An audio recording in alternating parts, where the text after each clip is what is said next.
Welcome back to the Max Reality. If you've seen my face before, then you know the drill, but if you're new here, I love talking all things reality TV, and it is once again time for my monthly review of all the different shows I watched in September. As always, I'll start off with the stats for the month. In September, I watched 17 shows, which equaled 73 episodes of TV, which all totaled to 3,887 minutes of reality TV consumed by yours truly. I will have all of the different shows time-stamped below, so if you're really interested in hearing about one show in particular, you can skip there, skip around to your heart's content. It's your way here on the Max Reality. Well, to some extent. Anyway, so I really liked last month giving the ratings out of 10. I am somebody who loves like stats and keeping track of things, and I think I'm going to keep that theme for the rest of the year, so then maybe we can get like some averages of like how good a show was and all that.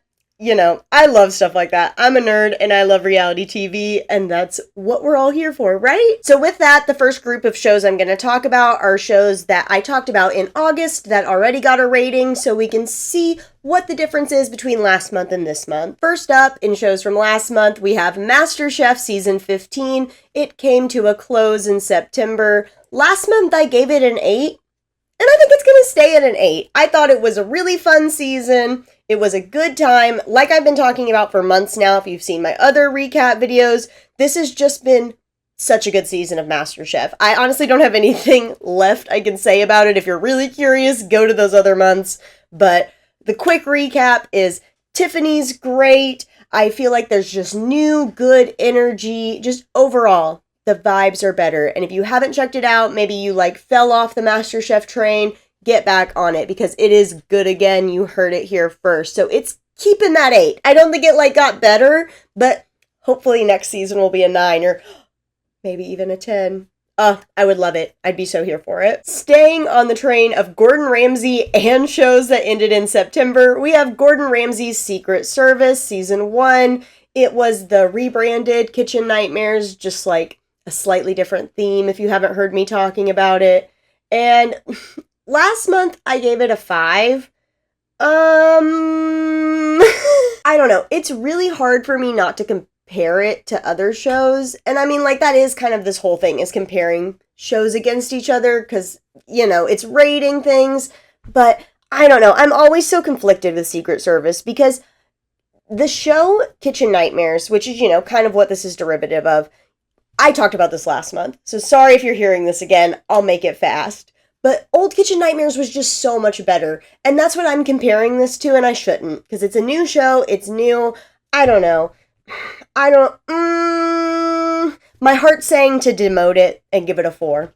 I'm giving it a 4. Secret Service is ending on a 4 because, it just should have been better. It should have been better. And that's my final verdict. Next up in the list, we have Below Deck Season 12. Last month I gave it a 7. And I think it's staying there. I don't feel like it got, like, significantly better or worse, but I did think it was overall a pretty good season. I had a lot of fun. I talked about a bunch more points last month, but I did see a video of somebody saying it was the worst season ever, and I watched it, and I hear and I understand some of the points, but worst season ever feels so extreme. And some of the stuff I don't agree with, because they were saying they didn't like the editing style as much. I personally think the editing was better this season, although one caveat I'll give is they talked about how they kept showing like an Instagram grid of photos of each cast member each time they had one of their little interview moments, and I will agree. After the first couple episodes, once we knew who was who, that did get old. But I just appreciate that they're trying to do stuff like that, because I did like the Instagram grids in the beginning when we're trying to learn who they are. But I do agree, like once we know them, I don't need to see the same, 9 pictures over and over again. It'd be different if they changed the pictures, maybe. But, so I get that, but calling it the worst season ever just felt really extreme, in my opinion. Then we have 90 Day Fiancé Happily Ever After, ? Season 9. Last month I gave it a 6, and it's going up this season. I'm giving it a 7 this month, because, I don't know. I'm having a really good time with Happily Ever After. It is what I look forward to on Monday, which, you know, Monday is already it's a hard day if you're in the Monday to Friday working world.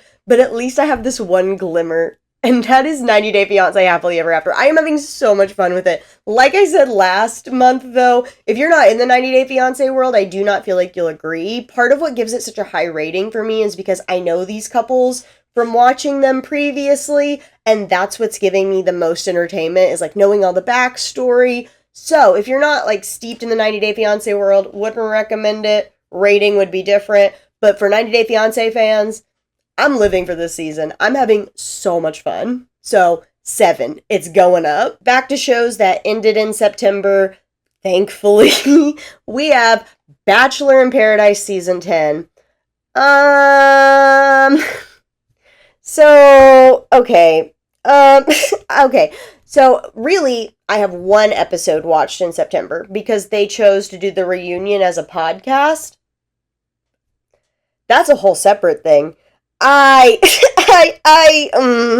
I gave it a 3 last month, and I'm debating if it needs to get demoted or not.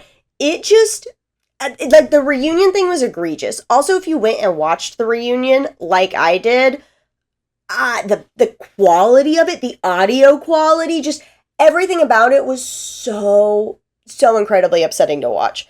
And then the final episode was super weird, the way they ended all of it with how they did the money and all of that. It just super lost momentum. It was like, I don't know. Just like I said last month, I was rooting for this so much. I was so excited to see the new location, the editing that was all brand new and nice looking, and then the actual like meat and potatoes game of Bachelor in Paradise, terrible. And then the quality of the reunion, even worse. Like, I just can't get over the audio. It was just so bad. It's getting demoted. It's getting demoted. It's getting 2. I'm sorry, Bachelor in Paradise. You're honestly lucky you're getting 2. You're getting 2 for the couple good things you did. The things I mentioned that got me excited the first couple episodes, but you get a 2 for all the disappointment I felt along the way. Do better season 11 if you get one. Then we have Great Food Truck Race. I was finishing up season 18 during September, and I gave it a 9 last month, and I'm keeping it at a 9. Like I said before, I just feel like Great Food Truck Race is a well-oiled machine. It's good every time. And like, while some people might like, there's some monotony, there's like some whatever, I like it. It's one of those things that you can just rely on and count on. And with everything in the world the way it is, isn't that nice to have? So it's keeping its 9. It can't quite have a 10, but it's getting the 9 continued. Next up, we have Chef Grudge Match, Season 1, brand new show from Food Network. Takes chefs that have some sort of beef, and they work it out by, competing. They both make a meal, it gets judged, blah, blah, blah, blah. It's a good time. I gave it an 8 last time, and like a lot of these other shows, it hasn't gotten better, it hasn't gotten worse, especially these shows like not Great Food Truck Race, like Chef Grudge Match, where it's like bottle episodes and it's very formulaic. Like, if it's good, it's going to be good. It's not really going to like necessarily, hopefully, get worse as it's going on, because if the formula is good, it should stay good. So, it's keeping its 8. Then we have Worst Cooks in America. I finished season 29, and then I had to go watch season 28. I binged all of it. I had to go see all the, like, reality celebrity people. It got a 10 last month because of nostalgia and all those sort of things, but it's getting a 10 this month because of pure vibes. That was an excellent watch. If you've never seen Worst Cooks in America and you like, celebrities, reality TV celebrities, those kind of people, all that, I beg you. I guess some people were athletes too. Whatever. I beg you to go watch that. It was so much fun. Tiffany New York Pollard is on it. That's all you need to know. So, yeah, it's getting a 10 again this month. Worst Cooks in America, 10 for 10, 2 months in a row. Then we have the show The Prophet. We finished rewatching season 3 and just started watching season 1. And I gave it a 10 last month, and I'm giving it a 10 again. The Prophet is so fun. These older business shows, just like I was talking about with like Kitchen Nightmares, Secret Service, all of that, like the older versions are just so much better. Like The Prophet is better than the new version, The Fixer. There's just so much more that happens each episode. I don't know, y'all. It's just better. We need to go back. We need to figure out how to get back to these good episodes, because I don't know what it is. I don't know if it's editing. It's got to be something. And it can't just be like, oh, well, it's less raw now because like people know they're on TV. That can't be all of it. I just refuse to believe that. Something is up with like producing, editing. There's more layers to it, and I swear we need to fix it, because rewatching this Old Prophet, so good. So good. And like I said last month, this is just based off like purely the TV show, like how good it is to watch and all that. Not necessarily about the real world implications of any of the businesses and all that. So I'm just saying, 10 out of 10 for entertainment TV time. Now we are on to shows that did not get a rating last month, so they will be brand new, fresh, just rated on their own. Starting off strong, we have Real Housewives of Salt Lake City, Season 6, and I don't know, I'm having a great time, y'all. I am living. I love Salt Lake. I love having Mary back. Mary is so chaotic, and watching her just brings me so much joy. The things she says, hilarious. Also, her with Robert Jr., last season too, like, it's just incredible to watch. Like, it's obvious she's such a good mom, and you can say whatever you want about Mary, and like, there's this and that, but she clearly, like, cares about Robert Jr. and like wants to be a good mom and really do what's best for him. Those conversations, even if they're staged, whatever, like, it's just very heartwarming. It's great to watch, and I really commend Robert Jr. for being willing to share that story, because I'm sure it's helping multiple people out there who are seeing this on TV, like moms who have kids that are struggling with this, and maybe even young adults who are struggling with it. I think it's really great. And along with that, just all the other stuff with Salt Lake City, Lisa Barlow just being straight up Lisa Barlow. I also love Bronwyn. I think Bronwyn was a great addition. Overall, I am having a great time watching Housewives, and there's only been a couple episodes, so I want to be cautious. I think we'll start it off with a 7. We'll give it a 7 this month, and we'll see where it goes. Next up, a favorite of the channel has returned once again, and that is Shark Tank with their season 17. If you are a subscriber and you have seen that Shark Tank has come out and you've been wondering where the content is, this is for you right now. This year, I'm gonna do something a little different. Instead of covering each individual episodes, I'm gonna batch episodes together, 3 to 4 at a time, and talk about them, because I'm going to be really real with y'all. Sometimes there are episodes I just straight up don't like. And it's hard to make a video every week when I'm not even sure if I'm going to like it. And I think batching them together, I'll really get to highlight businesses I cared about and want to talk about. And some of these businesses that are lame and I don't care about, they're just going to get some brief information and then we're moving on. I really hope y'all like the new format. I'm really excited about it. So that video should be coming out soon with the first batch of Shark Tank episodes, and I can't wait to share it with all y'all. Until then, though, I have to rate purely on episode 1, because that's all I watched in September. And I'm not gonna lie to y'all, it was kind of upsetting. And it was a great reminder when I was watching it of why I wanted to do the batch episodes. Because we started off with a company that Pete Davidson is invested in. And while it's not his company necessarily, he's only like a 10% stakeholder, I think. I just didn't like it. It was crazy to start off episode 1, pitch 1 with that. And I don't know. We'll give it a 5. We're giving Shark Tank season 17 a 5 for now. And hopefully it will get better. But it's starting off in the middle. It's starting off very average, what I expect from Shark Tank, which is slight disappointment, but also some fun. So 5. Another show that is a personal favorite of mine, another Gordon Ramsay show, Hell's Kitchen, season 24. Hell's Kitchen has returned this season.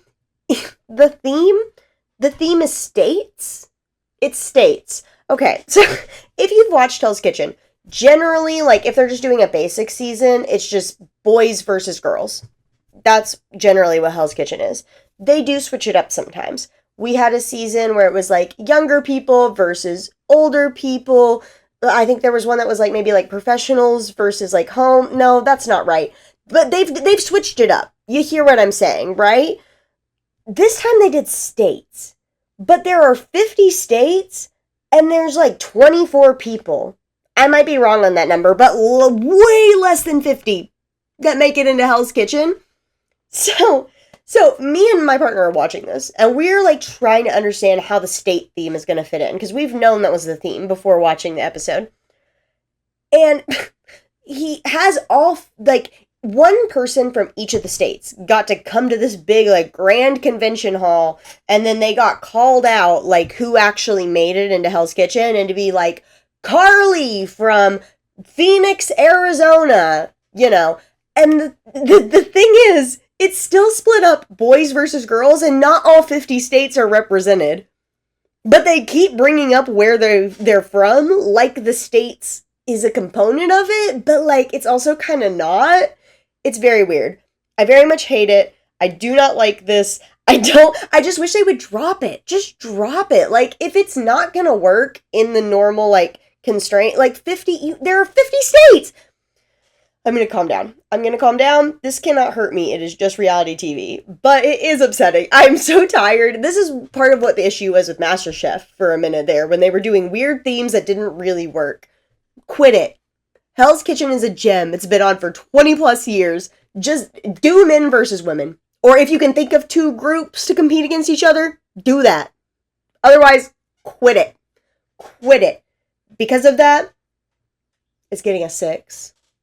It's getting a 6. It'll probably get better scores the next couple months, because I'm sure the theme will start to kind of drop until we get to the end, and it's like, oh boy, Colorado, or whatever one.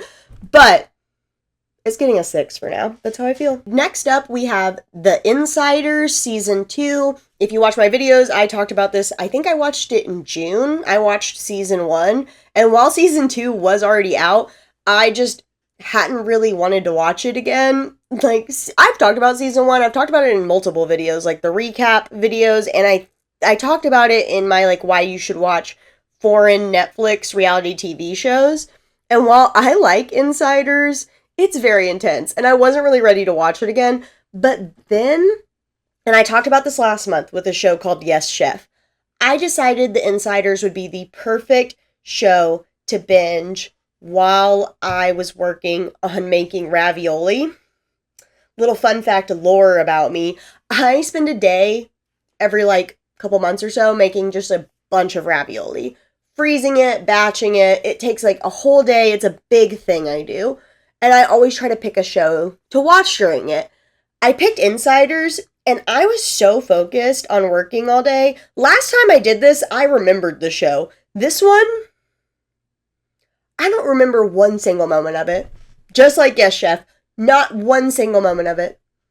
I mean, some, but I don't even know who won. I was so focused on what I was doing. Like, the show ended, and, like, Netflix stopped, and I was like, oh, right. I was watching something. So, because I know Season 1 is good, I am going to give it a better rating than I gave Yes Chef. Because I have faith it was probably better than I think, but I don't think it was as good as Season 1. And some of it could be because, like, the surprise factors worn off. Season 1 was just, like, so, like, what is going to happen next? And I don't feel like I felt the same way with Season 2. So, 5. Next up, we have a 90 Day Fiancé the other way. Yes, we have 2 90 Day Fiancés going right now. I think that's usually about right. Actually, there are probably more 90 Day Fiancés. I think Diaries is going on. I don't know if UK is still going on. There's usually, like, a couple happening. But I got 2 I'm watching. And I really like 90 Day the other way right now. I don't think I like it as much as Happily Ever After. Again, it doesn't have that same advantage of I know all of these couples. It does get a slight advantage because I know one or two have previously been on the show before. I can't remember. So it does get a little bit for that, but this is one of those cases where I think it's kind of fair to more directly compare. And I feel like if 90 Day Fiancé Happily Ever After gets a 7, 90 Day Fiancé the other way gets a 6. It's good, but it's not as good as Happily Ever After. Next, we continue on with more TLC mess, and that is Seeking Sister Wife Season 6. That is a mouthful, honestly. So, another little fun fact. We are currently watching an old scripted show from HBO called Big Love that focuses on this polygamist family. It's a fiction show. It's got like Bill Paxton in it, and Amanda Seyfried is one of the kids. I love it. I think it's a super fun time, but my partner doesn't love it as much as I am, so we're watching it a lot slower than I would like to. I was just so ready. I just wanted more content like that, and then all of a sudden, Seeking Sister Wives comes back for a new season, and I've been so pumped. I am loving it. I do think some of my, rating is slightly biased because I want to be watching Big Love, and I can't, and this is as close as I can get. I'm giving it an 8. I don't care. It's such trash. Seeking Sister Wife is, bottom of the barrel TLC trash, but I love it. I am a raccoon down there in the trash, living my best life, and I'm not ashamed to admit it, so 8. Next, we have a show called Next Gen Chef. I am not finished with this one yet. It is a Netflix show. It has all these young chefs, and they are competing. I don't even remember exactly what the prize is. I started it at the end of watching The Insider Season 2 while I was still working, so I missed some of the beginning of what exactly they're winning, but it seems like a pretty good prize because they all won it. And they're all cooking inside of the Chef Institute of America, which is always shortened to CIA, which I think is so funny because they'll be like, here at the CIA. Hilarious. Love it. I think it's a really good time. I love all cooking shows, though, pretty much. So I'm really biased. If it's a cooking show, I'm probably going to like it. So I'm going to give it a solid 7. I've been having a good time. I don't really remember those first 2 episodes because I was busy, but this is what I was talking about before. If I get busy and I'm watching a show and I can tell it's good, I'll stop. I stopped watching Next Gen Chef. That's part of why I'm not finished. I realized I was liking it, and I was like, oh, I need to stop or I'm going to miss more of this. And that's why it's getting a 7. And I didn't mean to end on this note. I probably should have looked at my list a little better, but here we are. We're going to end on Golden Bachelor Season 2. Lord. So this is specifically getting rated just on episode 1. And so if you don't know anything about Golden Bachelor, let me just give you a little tea, fill you in. The Golden Bachelor, Mel Owens, he went on a podcast before filming got started, and pretty much was like, I don't remember the exact age range, but he wanted somebody between 40 and 60 or something like that. And it's like, I know 60 was the top. I just don't remember what the bottom was. And it's like, sir, this is the Golden Bachelor. I don't know what you thought you signed up for, but... And listen, this man is 66 years old. You can have your preferences, but that is an absolutely wild thing to say on a podcast before going on a show where you know they're not casting 40-year-olds for you. Be for real. They're not even casting 50-year-olds for you. Be so for real. This is the Golden Bachelor. Know what you're signing up for. And then on top of that, it would have been one thing if he just said the age range. It would have been like, ew. But he was like, I don't want any wigs or any of those artificial hips or whatever. And it's like, sir, be so for real.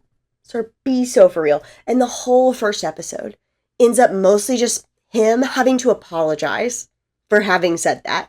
That was the majority of the episode, it felt like. It was so boring. I watched it while I was doing other stuff, and I truly was like, how is this not even over yet?